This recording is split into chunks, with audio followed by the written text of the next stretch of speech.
Саламатсыздарбы. Бүгүн бизде конокто белгилүү кинорежиссер, азыр кыргыз фильмдин башкы редакторусуз да, Темир Берназаров. Рахмат сизге келгениңиз үчүн. Кандай абал болуп атат азыр кыргыз киносунда? Деги эле көп жаңы кандай проекттер болуп атат? Мисалы үчүн. Саламатсыздарбы.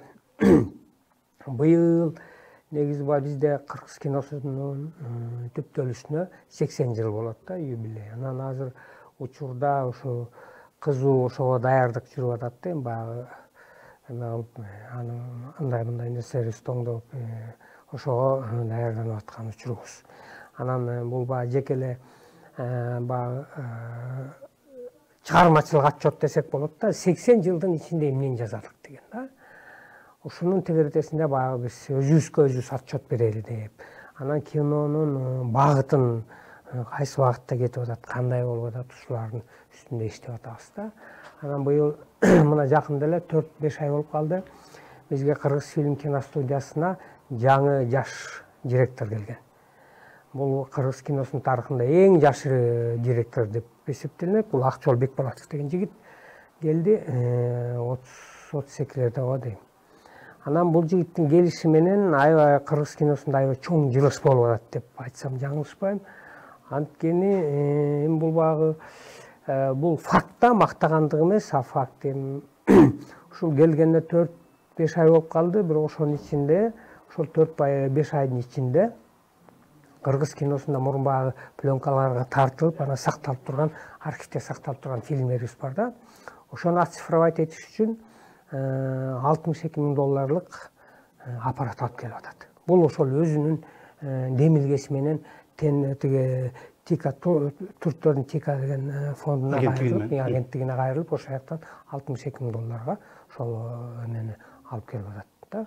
Мына ушундай ийгиликтер жаратып атат. Анан быйыл буюрса ушул жакында дагы мен редактор катары мурунку положенияны өзгөрттүк. Акчолдагы директор катары багы кинону уюштуруу деп айтабыз да, организация кинопроизводства. Мына ушунун баары Союздун учурундагыдай келип атат да. Азыр деле ошол нормативный акт деп коебуз, документтер менен. Азыр ушунун баарын азыркы учурга ылайыктап иштеп чыгып атабыз да. Анткени тилекке каршы бизде Кыргыз фильм киностудиясы 82-жылдан бери салынгандан бери эч ким барбай калган да. Баягы Союз кулап болду, ошондон эч ким барбайт. Ошондуктан бизде баягы Союздун системасы ошол боюнча сакталып калган да. Анан баягы Брежнев өлгөндү деле унутуп калганбыз. Союз кулаганды деле унутуп калганбыз. Ошол система менен келатканбыз да. Азыр ошонун жаңы имараты, жаңы деп эсептелген имараты.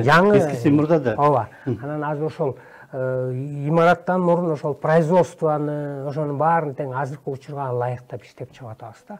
Нормативный акт, документтерди азыр болсо ошол техникага ылайыктап, цифровизация деп коебуз да, ошолорго өндүрүштүн баары ошого цифрага өтүп кетти да. Ошонун баарын ошого ылайыктап атабыз да. Анан азыр мисалы мурун көркөм кеңешибиз келип түшкөн сценарийлерден ошо жабык окуп, анан жабык кол көтөрүп анан бекитишчү. Азыр болсо ошонун баарын тең ачык кылдык да. Анткени бул элдики, мамлекеттин каражатына тартылып аткан кинолор да. Ошондуктан баары сценарийди бергенден кийин ошол жерге авторлор келип, ошол өзүлөрүнүн проекттерин зачитай алат. Бул дүйнөлүк стандарт да. Дүйнөлүк стандартка, дүйнөлүк ошол системага киргизсек болбойт да. Мына ушундай аракеттер болуп атат кыскасы. Сен архив деп едиңер, санариптештирүү, пленкаларды канча пленка ошол бар?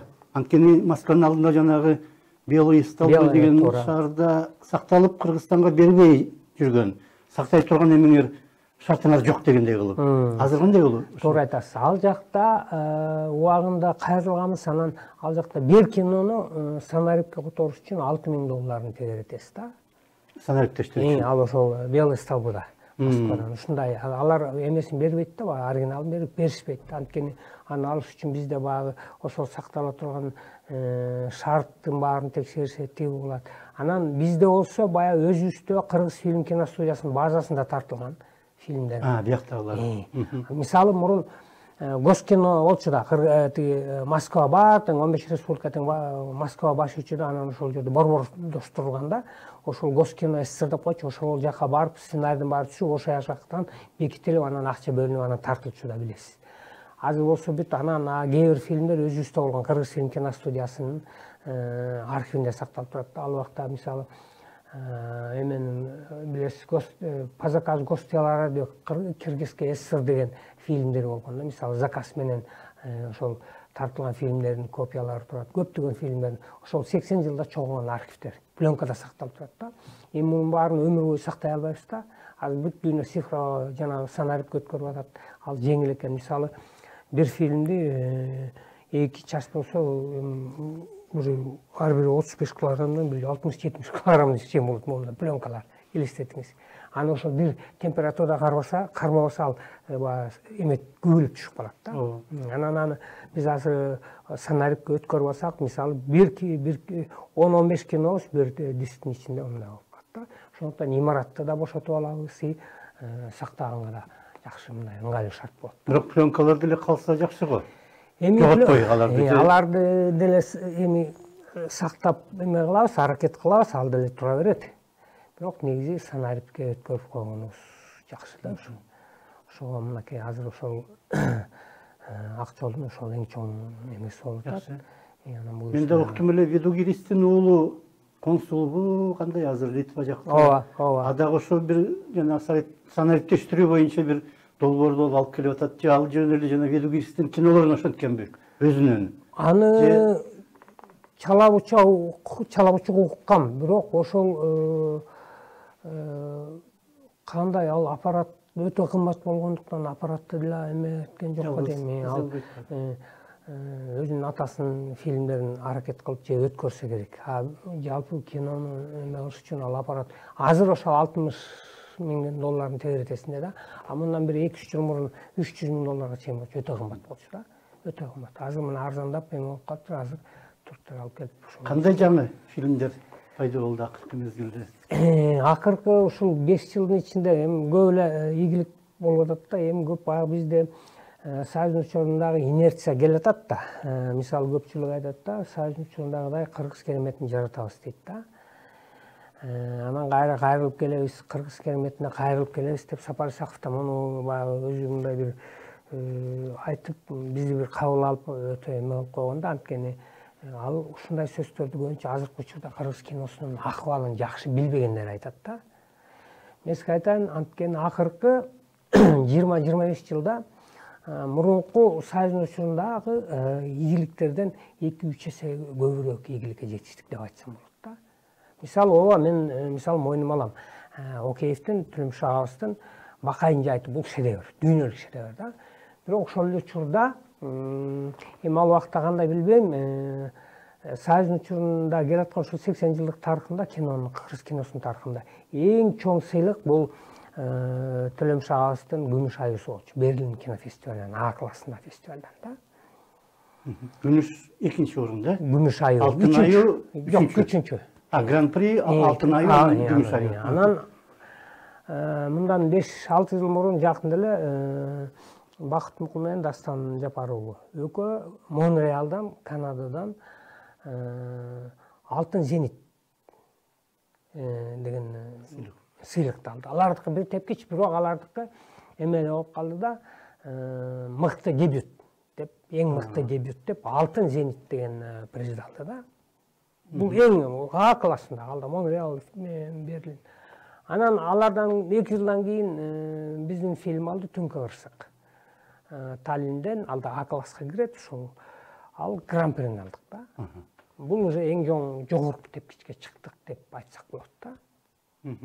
Анан буга чейин деле мына өзүңөр билесиңер, Актан Арымкубат, Эрнисттин кинолор Берлинскийге, Канскийге катышып, ушундай эмелер, ийгиликтер жаратып келдик да. Мисалы Союздун учурунда мурун Канский фестивалга бир да кинобуз катышкан эмес. Бир да кинобуз. Анан кыска метраждуу фильмдерден эң чоң сыйлык бул Болот Төлөнүчтүн Манасчыга алган Аберхаузенден алган гран-приси болчу да. Кийинки учурда алган приздер жаштардын призи. Азыр эсептебей эле калдык да. Биз үчүн көрүнүш болуп калган. Тияктан гран-при, бияктан гран-при алып келип атат депчи. Бирок класс А эмес. Класс А да. Адан А алып классында алып атышат. Мисалы, ошону Клермон-Феррантан алып атышат. Ошондой мыкты мындай призлерди алдык да. Аябай сонун нерселерди жетиштик. Ошондой эле кыргыз киносунун тарыхында эң биринчи жолу Кытайга прокатка алды кинобузду. Билбейм, мурун болгон эмес экен да. Ошондуктан бизде көбүнчө баягы кинонун азыркы учурдагы акыбалын билбегендер айтат да. Да, мен мойнума алам. Бул материалдык жактан тилекке каршы бизде көңүл бурулбайт да. Мисалы, Союздун учурунда 4-этажда Кыргыз фильм киностудиясынын 4-этажында правительственный просмотровый зал деп коет да. Ошол жерде мурун креслолор эмелер турчу, жакын деле турчу. Ошол жерде атайын кино бүткөндө ошону мурун Усубалиев келчүкен. Баары ошол. Усубалиев. Ошол барып келип көрүп, ана кабыл алып, болот бул мынауки пьянчуган алып койгула, тигини алып койгула деп ошону иреттеп анан жөнөтчү да. Госкино Москвага жөнөтчү, же болбосо прокатка чыгарчу да. Бул эми, бул айтып аткан нерсем, бул кино бул эң чоң Союздун учурунда эң чоң идеологиялык курал болчу. Азыр деле ошондой да, билген мамлекеттер ошондой колдонот да. Анан азыр ал комнатабыз уже эч ким барбай калган. 82 жана айтып аткан 82-жылдан бери бир да ремонт, бир да тыйын бөлүнгөн эмес кыргыз киносуна. Акыркы жолу качан келген Турдакун Усубалиев кыргыз фильмге? Ошону билбейт экен. Ошондон бери эч ким жок. Эч ким. Анан ал сиз айтып атасыз, ал президентти кой, бизде даже кийинки эле даже кээ бир министрлер жолду билбейт да кыргыз фильмге, сөзүн ачайын. Бизде билесиз го, көбү баягы министрлерибиз деле бүт эле баягыоорлук иши менен барып сүрөткө түшө калат, тияктан өлүм житимге барып сөз айтат, бүт ошо менен функциялары чектелүү болуп калган да булардын. Мен сындап атам, мен булар таарынып. Бирок эгерде мурда анан азыр өзү келип аткан болсо, азыркылар деле барып койсо болот го. Кандай болуп атат, эмне болуп атат, кандай жардам керек деп. Мисалы үчүн. Мындай да, туура айтып атасыз да. Бизде баягы мындай болуп калды да. Даже кандай фильмдер жаралып атканы менен иши жок болуп калды да биздечи. Мамлекетте, мисалы мамлекет баягы остаточный подход да, бизде баягы мындай акча бөлүп коет, анча-мынча. Эмне тартып атат, эмне кылып атышат, иштери да жок да биз менен. Чындап келгенде эң чоң бул курал, идеологиялык курал, элге, коомго таасир берип турган бул кино. Мына ушуну толугу менен пайдаланышпайт. Анан тилекке каршы ушундай мамиле болуп калган да. Мисалы үчүн мына Валентина Шевченко чет мамлекетте согушуп утканда президент Сооронбай Жээнбеков өзү телефон чалып куттуктады. Муну мен айткам.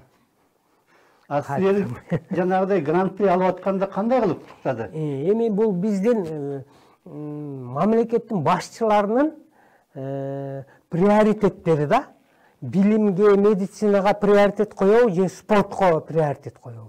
Руханий дүйнө дейбиз да, адамдын руханий дүйнөсүнө приоритет коебу же болбосо боксерлорго, күрөшкөндөргө, катуу мушташкандарга приоритет коебу дегендей да.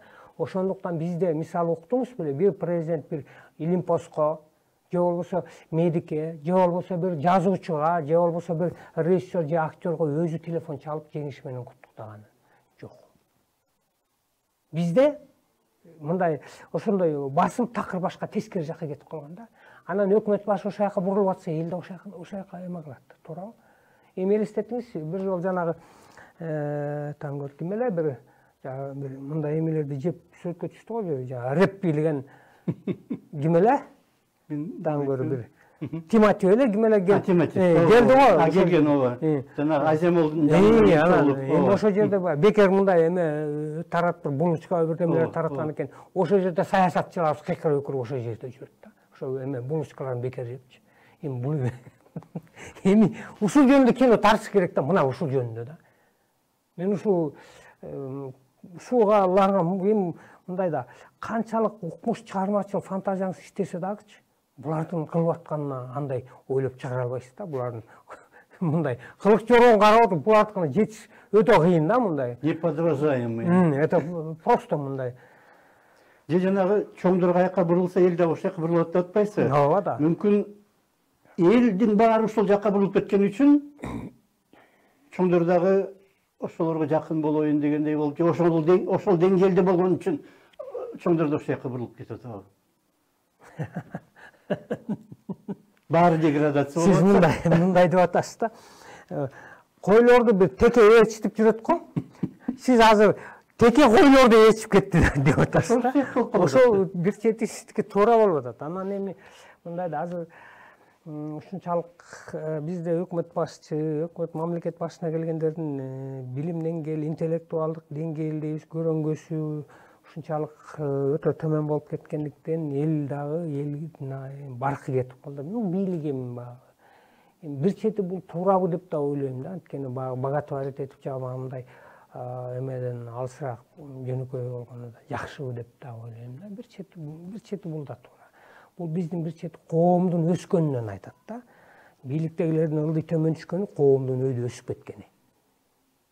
Ошондон белги берет деп ойлойм да. Анткени бизде кошуна өлкөлөргө, мамлекеттерге караганда бизде коомдун ушунчалык өзүн организация этип мынакей ковид жанагы эме болгондо көрүп атасыз. Ар бир эме болгондо саясий кандайдыр бир нерселерге мындай реакцияларын, коомдун реакциясын көрүп атасыз го. Ошондуктан бизде өтө саясатчыл элбиз да, саясатчыл. Мисалы үчүн жанагы мукул эмеден алып атат, Монреалдан, Гран-при Таллинден алып атасыңар. Ошону кантип бияктагылар кандай реакция кылды, бийликтегилер? Кантип куттуктады? Өтө мындай суроо бердиңиз.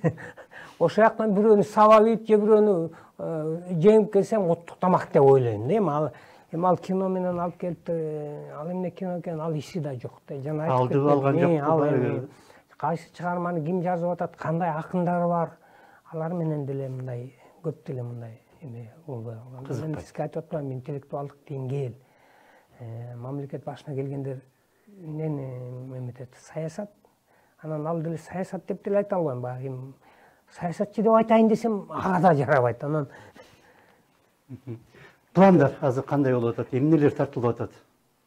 Азыр эми биз буюрса азыр Актан Арым Кубаттын Эсимде деген проектисин буюрса жакында баштап атат деп айтсам болот. Анан дагы Эрнис Абжапаровдун Сагынбай, Манасчы Сагынбай тууралуу сценарийин ошону бекиткен турабыз буюрса. Мурда бир жазады беле, бир 10 чакты жыл мурда баштайм деп. Саякпай ал. Саякпай кийин ага чейин да бир болгон. Мейли. Ал башка го дейм, Сагынбай тууралуу ушул фильмин буюрса баштаган турат бул Эрнис Абжапаров. Анан Бекболот Айдаралиев деген агабыз бул Ишенал Арабаев тууралуу толук метр турардуу даректүү фильм тарткан турат. Муну бекиттик. Анан буюрса да Кыргыз эгемендүүлүгүнүн 30 жылдыгына карата фильм жаралат. Кыргыз киносунун 80 жылдыгына деп метип атабыз. Анан дагы Казат Акматов агабыз ошол кишинин юбилейине деп ошол кишиге арналып дагы бир даректүү фильм тартылган турат. Мына ушундай. Казат Акматов менен мына биясы боюнча да гран-при алды го. Ооба, аны Кулмендиев. Таалайбек Кулмендиев ал дагы буюрса дагы баштап калышы мүмкүн деп эме алып турабыз. Анткени ал дагы эң мыкты ушул кымыш өлкөлөрүнүн эмеси деп Киношок кинофестивалынан гран-прини алып келген да. Бул да биринчи жолу, эң биринчи жолу ошол Кулмендиев алып келди ошол жерден. Бул да эң чоң жетишкендик да. Ошондуктан биздин азыр чыгармачылык потенциал, кыргыз киносунда чыгармачылык потенциалыбыз аябай күчтүү. Бул жеке эле баягы кыргыз фильмде автордук кинолор же болбосо жанагындай чыгармалар эмес, кыргыз киносу негизи индустрия аябай жакшы өнүгүп атат деп айтсам болот да. Бул частный, жеке менчик сектордо дагы ошол жана Руслан Аккун, Эмил деген актер жигитибиз, Эрмек деген жигиттер, ушулар Бакыт, ушул жигиттер абдан Сүйүн Отукеев деген мына жигитибиз этно медиа деп ачып ошол ылайыктап аябай жакшы иштеп атышат да. Булар Канча ошондой студия бар? Жеке менчик студиялар аябай көп азыр, абдан көп да. Анан булардын эң чоң салымы кыргыз киносуна мына ушулар кармап турат да. Вот биз айтып атабыз, эми товар тартып атат, тиги тартып атат дегенибиз менен көрүүчүлөр да ошолор кинотеатрга ошолор кармап ошолор алып келип атат да.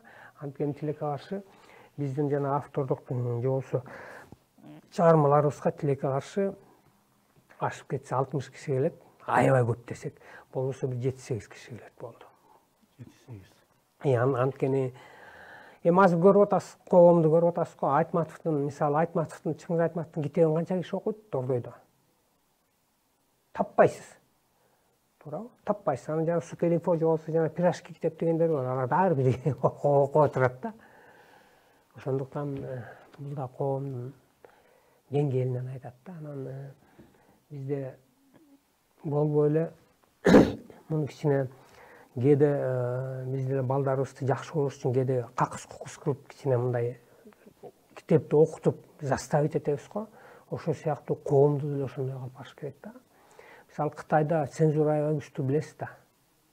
Ошондуктан моралдык, нравалык жактан аябай карашат да. Иранда да ошондой. Иранда да менин киномдо тиги баягы кыз көлдө сүзүп жүргөн жери бар. Ошол жерден кесип салышкан да. Ушунчалык аякта да ушундай да. Анан мындай карасаңыз, манакей дүйнөлүк кинолордо эң жакшы көргөн кинолорум, эң жакшы көргөн режиссерлор мен сыйлаган. Вот именно ошол Иран менен Кытайдын режиссерлор да. Чжанимо, Вонг Кар-вай, Малва, Гонконг, Пари Чжанимо гуманист, величайший гуманист да. Ошол Ирандын Маджид Маджиди, Махмальбаев, Асқар Фархади, Аббас Киаростами, мына ушул режиссер. Муштудай да. Булар баягы ушунчалык кандай десем, коомдун дүйнөнүн каяка баратканын, дүйнөнүн проблемасын чагылдырган адамдар да. Гуманисттер деп айтсам болот да булар. Ошо мыкты гуманист. Тарковскийдин бир айтканы бар го. Канчалык басым күчтүү болсо, ошончолук чыгармачылык да күчтүү болуп өсүп чыгат деп. Баарына эркин коюп койсоң, бул берки цензурадан да жаман экен дегендей бир сөзү бар. Туп-туура айткан, туп-туура айткан. Бир чети туура айткан да. Анан чыгармачылыкка да багыт берип турбаса, мындай ошол эле цензура деп айтабыз да, багыт берип турбаса, чалмакейди чалып жиберебиз да. Коомду бузуп жиберет да булчу. Мен ушундай деп эметем, мен конечно сөз эркиндиги керек, баардыгы керек бизге. Аны деле мына сөз эркиндиги мына ошол үзүн көрүп атабыз, бирок менталитетибиз жоготуп коюшубуз керек. Мисалы, жеке менчик киностудиялар баары тартып атышат. Бирок чектен ашып кеткен жок. Туура. Баары бир болбой эле коом өзү да кээде мындай тарбиялайт экен да. Сырт жакта кандай режиссерлор, актерлор бар азыр? Кыргызстандан кетип, Казакстанда же Россияда иштеп аткандар көппү? Бизде Алайбек Тойчубеков деген мыкты актерыбыз бар да. Ушул менимче ошол окууну бүткөндөн бери Москвада иштеп жүрөт да. Өткөндө эле жакында эле келди, ошол биздин кыргыз балдарды тиги Москвага алып барып окутканга сүйлөштүм деп Шепкинада, өзү Шепкинаны бүткөн да. Ошол жака сүйлөштүм эле деп ушул алып кетти окшойт, 7-8 баланы алып кетти. Ушу аракет кылып ушул жерден жардам берейин деп аябай чоң мындай өзүнүн жеке демилгеси менен чуркап жүрдү да. Ошол жигит аябай мындай ийгиликтүү эме кылып атат да, ийгиликтүү иштеп атат ошол кино тармагында. Бир кезде Шепкинде Юрий Соломин жалаң кыргыздардын бир мастерской ачып эметкен. Ооба. Анан ал Алайбек Тойчубектин бир интернетке кирип карап койсоңуз, Мао Цзедундун ролун ойногон да. Мыкты ойногон. Өзүнүн кебетеси да ошого окшоп калган да.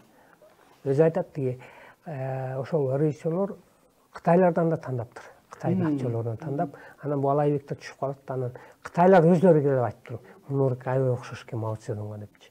Ошо Алайбекти көргөзчү. А чын эле мындай интернеттен көрсөң аябай окшош. Ошол жигит Нурбек Еген Москвадабы азыр? Нурбек Еген ошол ийгиликтүү иштеп атат. Эми ал өзү уже Москванын гражданины болуп кетти, ошол жактан гражданство алды. Сериалдар тартып атат. Сериалдар тартып атат. Ал да ийгиликтүү иштеп атат. Дагы бир кыздар иштеп атышат. Негизи кубандырат да ушундай баягы чет жактарда иштеп аткан биздин кесиптештерибиз, жердештерибиз ийгиликтүү иштеп атканда кубанабыз. Өзүңүздүн кандай пландарыңыз? Өзүм планым аябай көп, анан баары айтып берсем эле ишке ашпай калат экен, анан кийин уялып калат экен да. Баягы планың эмне болду десе эле башты тырмап туруп калам. Ошон үчүн айтпай эле коеюн. Пландарым көп деп коеюн. Телевидение мен кандай азыркы кино мурда эки башка эле да. Телефильм деген кинофильм деп кандай кыргыз телефильм азыр кандай абалда? Эми кыргыз телефильмдин акыбалын жакшы билбейт экенмин да. Бул эми азыр КТРдин алдында да. Анан кандай функцияны аткарат, анан алардын задачасы, түпкү максаты ошону жакшы билбейт экенмин да. Вообще кереги барбы, кереги жокпу, эмне иш кылып аткандарын чынын айтайын билбейт экенмин да. Анан азыр кереги жок деп ийсем алар мага эртең уштумун көтөрүп чыгат деп. Ошон үчүн балким бир задачаларды жасап аткандар, негизи документальный фильмдерди тартып атса керек. Мурун Союздун учурунда телефильм баягы пленкаларга тартчу да, 8-16 миллиметрлик жайлоолорго барып ошол жаңылыктарды эмелерди тартып келчү да. Азыр болсо цифрага өттүк, ал муктаждык барбы кереги. Азыр ар ким колуна камераны кармап тартайын дегенде бар эле тартса болуп калбады бүт технология. Анан азыр эми бизде тилекке каршы мындай болуп калды да. Кээде кинолорубузду, кино бул эми баягы любой маалыматты, любой окуяны көркөмдөштүрүп берүү. Ошого ой салуу, бир багыт, бир идеологиясын, философиясын, ошондон эмне кандай бир жыйынтык чыгаруу, концепция салуу дегендей да. Азыр болсо жөн эле баягы мындай кээ бирөө коюп атат. Эми бул дагы бир чети, бул дагы андан да өтүш керек. Андан да өтүш керек деп ойлойм. Анан бир чети азыркы сценарий, анан көп нерселер билген адамга, чыгармачыл адамга көп мүмкүнчүлүк берет да.